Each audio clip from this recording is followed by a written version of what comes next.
مسلم علیہ السلام نے لکھا ہے، جو نظم پڑھی تھی، کہ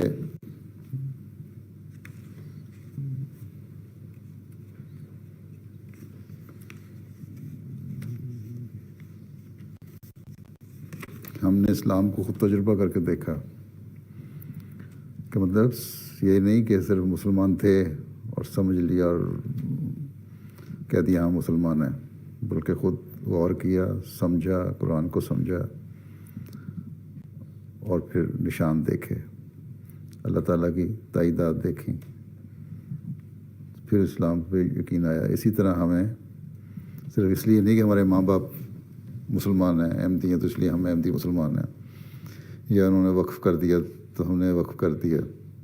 ہر ایک کو سوچنا چاہیے کہ ہم کیوں مسلمان ہیں، کیوں احمدی ہیں، کہ وقف کرنے کی ضرورت بھی ہے کہ نہیں، اور اسلام واقعی سچا مذہب ہے کہ نہیں، احمدیت سچی ہے کہ نہیں۔ اس کے لیے ہر ایک، اب تم سارے ماشاءاللہ، یہی کلاس جو تھی 1 سال کے بعد کلاس ہو رہی ہے تقریباً، جو 15 سال کے تھے جن کے منہ پہ داڑیاں نہیں تھیں، ہر داڑھی والا ہے ماشاءاللہ، تو بالغ ہو گئے ہو، عقل آ گئی، سوچ سمجھنے کی پیدا ہوگی صلاحیت۔ ہر ایک کو سوچنا چاہیے، سمجھنا چاہیے، پڑھنا چاہیے۔ اور اس لیے میں نے کہا تھا کہ قرآن کریم کو پڑھنے کی عادت ڈالیں، اور انگلش میں اس کی 5 والیوم کمنٹری جو ہے وہ پڑھو، جن کو اردو پڑھنے نہیں آتی، اس سے سمجھو۔ بہت ساری آیتیں، مسائل جو ہیں، سوال اٹھتے ہیں، اسی میں سے حل کرنے کی کوشش کرنی چاہیے انسان کو خود۔ پھر اللہ تعالیٰ سے تعلق پیدا کریں، نمازوں میں، دعاؤں کا شوق ہو۔ کئی آپ لوگ ہوں گے جن کی دعائیں قبول ہوئی ہوتی ہیں، بعض دعائیں ہیں نہیں قبول ہوتی۔ اس دعا کی فلسفی کا بھی پتہ ہونا چاہیے، کیوں قبول ہوتی ہیں اور کیوں قبول نہیں ہوتی۔ اس کے بارے میں بھی حضرت مسیح موعود علیہ السلام نے بڑا کھول کے لکھا ہے کہ بعض ایسی چیزیں ہوتی ہیں انسان سمجھتا ہے کہ میرے لیے بہتر ہے، لیکن اللہ تعالیٰ کے نزدیک وہ بہتر نہیں ہوتی۔ لیکن اگر سنجیدہ ہو کے، سنسیئر ہو کے دعا کی جاتی ہے تو وہ دعا کریڈٹ ہو جاتی ہے، انسان کے اکاؤنٹ میں چلی جاتی ہے۔ بینک بیلنس تو ختم ہو جاتا ہے، وہ نہیں ختم ہوتی، وہ کسی نہ کسی وقت اس کا اثر ظاہر ہو جاتا ہے، مل جاتی ہے۔ نہیں اگر مرنے کی بعد کی زندگی پہ یقین ہے تو وہاں جا کے اس کا ثواب مل جاتا ہے۔ اللہ تعالیٰ جو قبول نہیں کرتا اس کے بدلے میں بہت کچھ دیتا ہے۔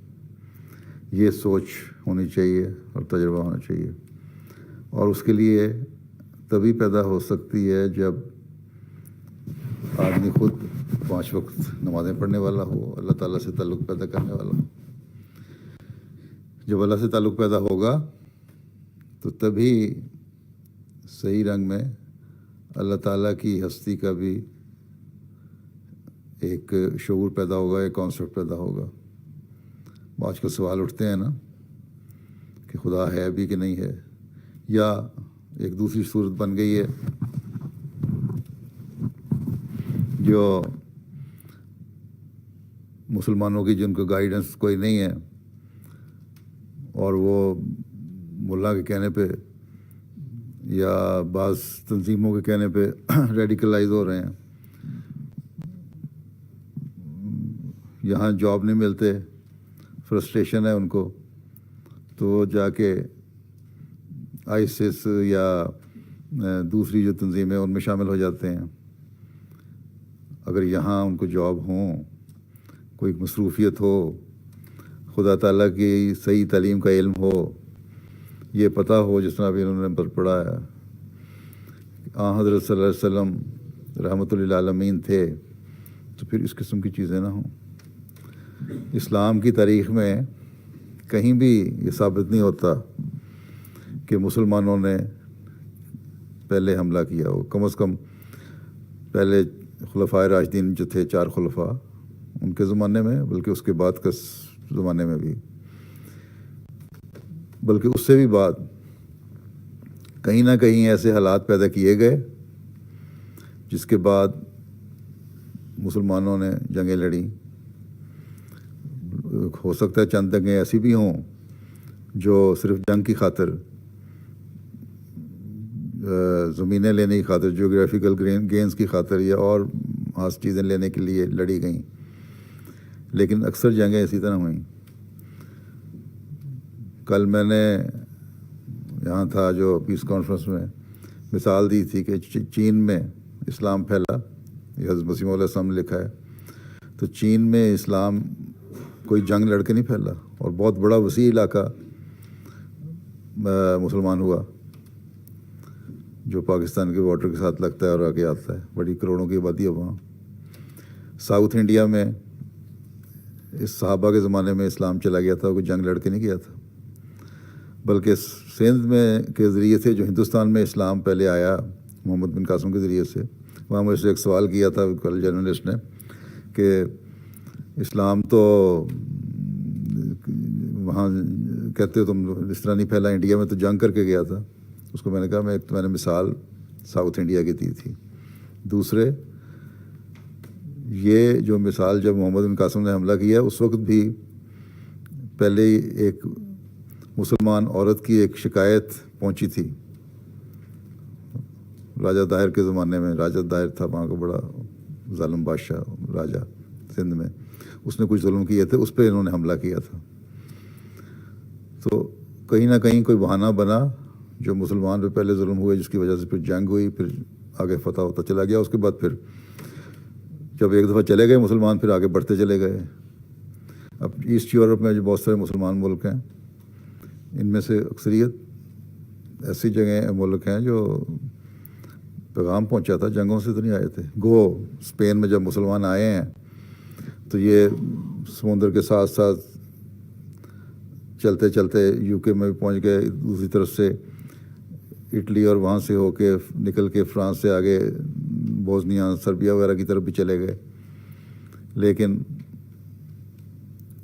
جنگوں کی اتنی زور نوبت نہیں آئی تھی۔ اس کے علاوہ بھی اسلام پھیلتا رہا ہے، لیکن بہرحال جیسا کہ میں نے کہا بعض بادشاہ ایسے بھی تھے جنہوں نے جنگیں بھی لڑیں، اگر بہانہ ان کو پہلے ملا پھر انہوں نے اس بہانے کا ناجائز فائدہ یا زیادہ فائدہ بھی اٹھا لیا۔ تو لیکن اس سے پہلے حضرت عمر نے تو ایران پہ حملہ کرنے کی اجازت ہی نہیں دی تھی۔ جو قادسیہ کی جنگ جو لڑی گئی ہے، جب ایران فتح ہوا ہے، وہ عمر نے فرمایا تھا کہ اندر حملہ نہیں کرنا، لیکن وہاں جو مسلمان آبادی تھی بارڈر پہ، ایرانی فوجیں بار بار ان پہ حملہ کرتی تھیں اور ان کو پیچھے دھکیلتے تھے مسلمان۔ آخر وہاں کے جو کمانڈر ان چیف تھے اس جگہ کے اور گورنر تھے، ان کو حضرت عمر نے کہا کہ یہ کیوں بار بار حملے ہو رہے ہیں؟ انہوں نے کہا اس لیے کہ آپ ہمیں اجازت نہیں دیتے کہ ہم حملہ کریں، کیونکہ جب تک ہم یہاں بیٹھے ہیں یہ بار بار حملے کرتے رہیں گے، ان کے خیال میں ہم طاقت بن رہے ہیں، اور آپ کہتے ہیں لڑنا نہیں، اس لیے ہمیں کم از کم اتنا دیں کہ ہم ایک دفعہ ان کی ٹیریٹری میں چلے جائیں، ان کے علاقے پہ ہمارا قبضہ ہو جائے کچھ علاقے میں، تو پھر باز آ جائیں گے حملے کرنے سے۔ تو بہت مجبور، جب کئی سالوں تک کی جنگ ہوتی رہی، اس طرح حملے ہوتے رہے ایرانیوں کے، تب اجازت دی حضرت عمر نے۔ اور پھر جب اندر چلے گئے ہیں تو پھر وہ ایرانی فوج جو تھی، بڑے جو بہادر بنے پھرتے تھے ہاتھیوں والے، اور ان کے پاس بہت کچھ تھا سامان، وہ ایسے دوڑے کہ وہ دوڑتے چلے گئے وہاں سے۔ جب وہ دوڑتے چلے گئے تو مسلمانوں نے سارا علاقہ لینا شروع کر دیا، آخر لوگوں نے مسلمان ہونا شروع کر دیا اس علاقے میں، لیکن زبردستی مسلمان نہیں بنایا کسی کو۔ یہ بھی حضرت عمر کے زمانے کی بات ہے نا، جب غالباً شام کا علاقہ تھا، جہاں عیسائیوں کی جو حکومت تھی روم کی، کہ جب بادشاہ نے حملہ کیا اور فوجیں ان کی آگے آ گئیں اور مسلمان سمجھے کہ ہم مقابلہ نہیں کر سکتے، جب وہ واپس جا رہے تھے تو جو ٹیکس انہوں نے غیر مسلم ہونے کی حیثیت سے عیسائیوں سے لیا ہوا تھا وہ ان کو واپس کر دیا۔ تو عیسائیوں نے روتے ہوئے کہا کہ ہم یہ دعا کرتے ہیں کہ بجائے اس کے کہ عیسائی حکومت ہو، روم کے بادشاہ کی حکومت ہمارے اوپر آئے، ہم چاہتے ہیں کہ مسلمانی حکومت رہیں، کیونکہ انصاف سے ہمارے سلوک کر رہے ہیں۔ تو اگر زبردستی اسلام پھیلا ہوتا تو یہ انصاف کے سلوک کی مثالیں نہ ہوتی۔ بس یہ چیزیں ساری، یہ جو آج کل دہشت گرد گروپ کہتے ہیں نا کہ ہم نے ہر ایک کو مسلمان بنا دینا ہے، اور جو اسلام پہ عمل نہیں کرتا اسی گردن کاٹ دینی ہے، بلکہ اپنے ہی جو جو دوسرے فرقے ہیں علاوہ سلفیوں اور وہابیوں کے، شیعوں کو بھی مار دیتے ہیں. اور دوسری قومیں جو ہیں، یہ یزیدی جو ہیں، پرانا ایک مذہب ہے ان کا اس علاقے کا، اس کے لوگوں کو انہوں نے مارنا شروع کیا. ان کی عورتوں کو انہوں نے اپنے ساتھ لے جانا شروع کر دیا، حالانکہ بالکل غلط ہے کہ کانکیوبائنز بنانے کی اجازت ہے اسلام میں. اسلام میں اجازت بالکل نہیں ہے. تو یہ لوگ جو یہاں سے جا رہے ہیں فرسٹریٹ ہو کے سارے، اس لیے کہ نہ ان کو اسلام کسی نے سکھایا، نہ انہوں نے تاریخ پڑھی، نہ حضرت صلی اللہ علیہ وسلم کے رحمت للعالمین ہونے کا صحیح ان کو کانسیپٹ اور فہم ہے. اس لیے یہ سارے بگڑے ہوئے لوگ ہیں.